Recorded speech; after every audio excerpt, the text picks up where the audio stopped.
Selamat siang, perkenalkan kami dari kelompok 1 kelas Indralaya akan memaparkan video yang berjudul Enzim Restriksi dan Faktor.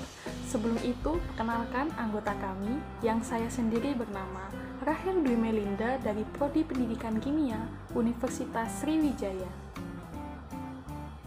Saya Karina Sabrianti dari Program Studi Pendidikan Kimia Universitas Sriwijaya. Saya Dian dari Prodi Pendidikan Kimia Universitas Sriwijaya. Tujuan pembelajaran kali ini adalah mahasiswa mampu membahas enzim restriksi, faktor, dan sel inang. Dasar teori. Rekayasa genetik merupakan cabang ilmu yang berhubungan dengan memodifikasi langsung atau perubahan susunan genetik dari suatu organisme hidup untuk mengekspresikan sifat-sifat yang tidak alami namun diinginkan. Dalam memodifikasi genetika, biasanya menggunakan DNA dan transformasi gen tertentu untuk menciptakan variasi gen yang baru. Prinsip dasar teknologi rekayasa genetik adalah memanipulasi atau melakukan perubahan susunan asam nukleat dari DNA atau menyelipkan gen baru ke dalam struktur DNA organisme penerima. Adapun perangkat yang digunakan dalam teknik DNA rekombinan diantaranya enzim restriksi untuk memotong DNA, enzim ligase untuk menyambung DNA, dan vektor untuk menyambung dan mengklonkan gen di dalam sel hidup. Transposon sebagai alat untuk melakukan mutagenesis dan untuk menyisipkan penanda pustaka genom untuk menyimpan gen dan fragmen DNA yang telah diklonkan. Enzim transkripsi balik untuk membuat DNA berdasarkan RNA, pelacak DNA atau RNA untuk mendeteksi gen atau fragmen DNA yang diinginkan atau untuk mendeteksi klon yang benar. Vektor yang sering digunakan diantaranya plasmid, plasmid, dan bakteriofage. Prosedur kerja 1. Carilah dan pahami mengenai materi enzim restriksi dan faktor. 2. Jelaskan apa itu enzim restriksi, faktor, dan sel inang. 3. Amatilah dan videokan semenarik mungkin. Enzim restriksi, faktor, dan sel inang. Enzim restriksi. Enzim restriksi endonuklease berfungsi untuk memutus ikatan gula fosfat DNA dan memotong nukleotida yang spesifik pada DNA. Enzim restriksi ini digunakan untuk memotong DNA. Enzim restriksi mengenal dan memotong DNA pada sekuens spesifik yang panjangnya 4-6 pasang basa. Enzim tersebut dikenal dengan nama enzim endonuklease restriksi. Berikut beberapa contoh enzim restriksi endonuklease dengan daerah spesifiknya. Enzim restriksi endonuklease berperan untuk suatu urutan DNA dengan genom DNA dengan cara memperoleh fragmen-fragmen DNA adalah fosfodiester DNA.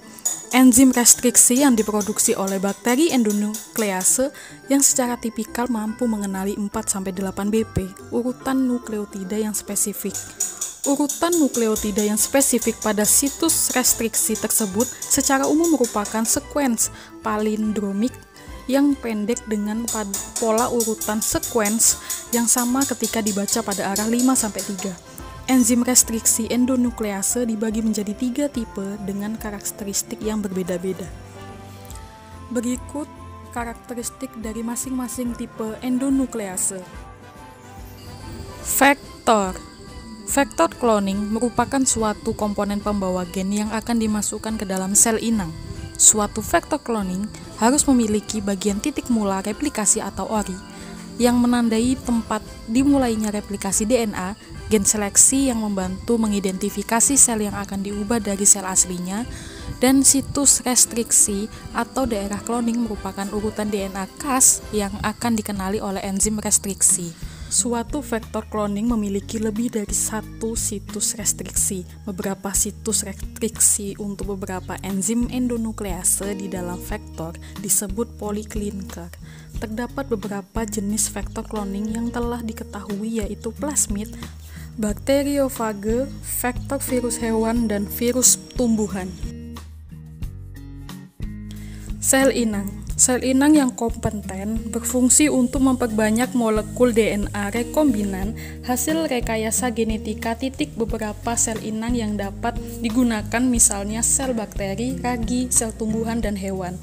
Jenis bakteri yang paling sering digunakan adalah E. coli karena mudah tumbuh dan dikontrol, dapat menerima berbagai macam faktor dan membelah dengan cepat. Selain itu, sel kompeten adalah sel yang mampu dan siap menerima DNA asing, di mana sel ini biasanya dibuat dengan menggunakan buffer combo yang mengandung garam kation divalen yaitu CaCl2. Garam ini berfungsi untuk mengubah muatan pada membran sel sehingga sel bakteri menjadi tidak selektif terhadap molekul asing, termasuk faktor plasmid.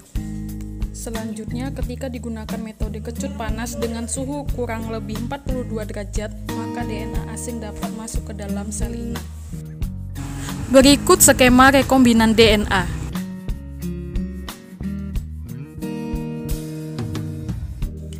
Kesimpulan 1. Rekayasa genetik merupakan cabang ilmu yang berhubungan dengan modifikasi langsung atau perubahan susunan genetik dari suatu organisme hidup untuk mengekspresikan sifat-sifat yang tidak alami namun diinginkan. 2. Komponen utama yang digunakan dalam teknik rekayasa genetika antara lain enzim restriksi, vektor, dan sel inang. 3.